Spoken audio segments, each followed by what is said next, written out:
Welcome back. Let's return to one of our top stories today, the compensation payment for victims of the infected blood scandal. Campaigners have welcomed the news that more than 4,000 surviving victims will be awarded £100,000 each after what's been described as the worst treatment disaster in the history of the NHS. But some have questioned the decision to leave out some of those who've been affected. Well, joining me now is Rosemary Calder, whose 25-year-old son, Nicky, died with HIV after being given an infected blood product to treat haemophilia. And Rosemary, we will talk about Nicky very soon. But firstly, it's been a long-fought battle for you and so many other victims and their family members. What do you make of just how long it's taken to get to this stage? Well, first of all, I'd like to say that the bereaved parents welcome the fact that the infected have been awarded this interim payment. It's long overdue and very much needed. It should never have taken this amount of time. And Rosemary, just tell us a little bit more about your son, Nicky, and the torment that he faced growing up, particularly at school. Nicky was born with severe haemophilia. He was treated with factor VIII when he was 11 years old, around the time when there was all the hysteria surrounding AIDS and HIV. I received a letter from his consultant saying that he tested positive for HIV. How do you tell an 11-year-old that he's got this lethal virus inside him, potentially life-threatening? So we didn't tell Nicky for 3 years till he was 14. But while he was at school, he used to get called AIDS boy because people automatically assumed he had haemophilia, that he had AIDS. That was very difficult to deal with. But he did deal with it. When he was 14, we actually sat him down, felt that we needed to tell him the truth. He took it all in his stride pretty much and made the decision that he would get on with his life as best he could. Absolutely sorry to hear that there, Rosemary. And is this money, the 100,000, is it sufficient? I mean, the reality is it wouldn't be enough to compensate for the loss of your son and also the pain and the anguish that you've had to live through over the years. But would you say that this is sufficient?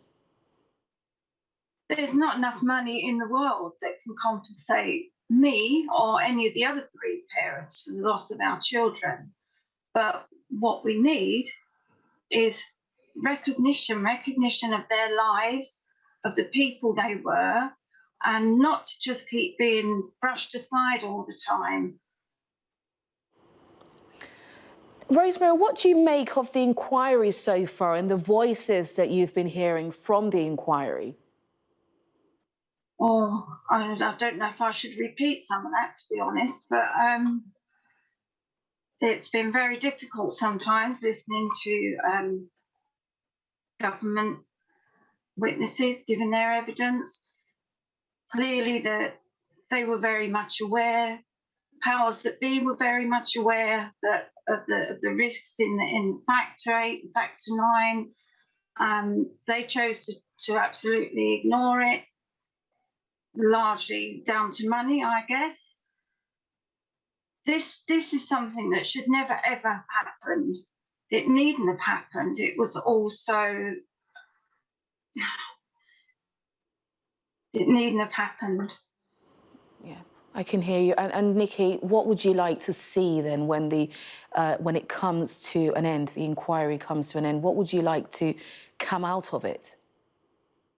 I would like acknowledgement of what's been done wrong to all the people that have been harmed and who've lost their lives. I want to see people held responsible.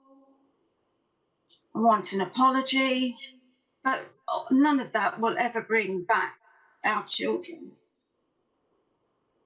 Absolutely, Rosemary, and I can hear the raw pain in your voice. And what's even more difficult is the fact that some victims would have actually missed out because some people have passed away before they're even able to see this money.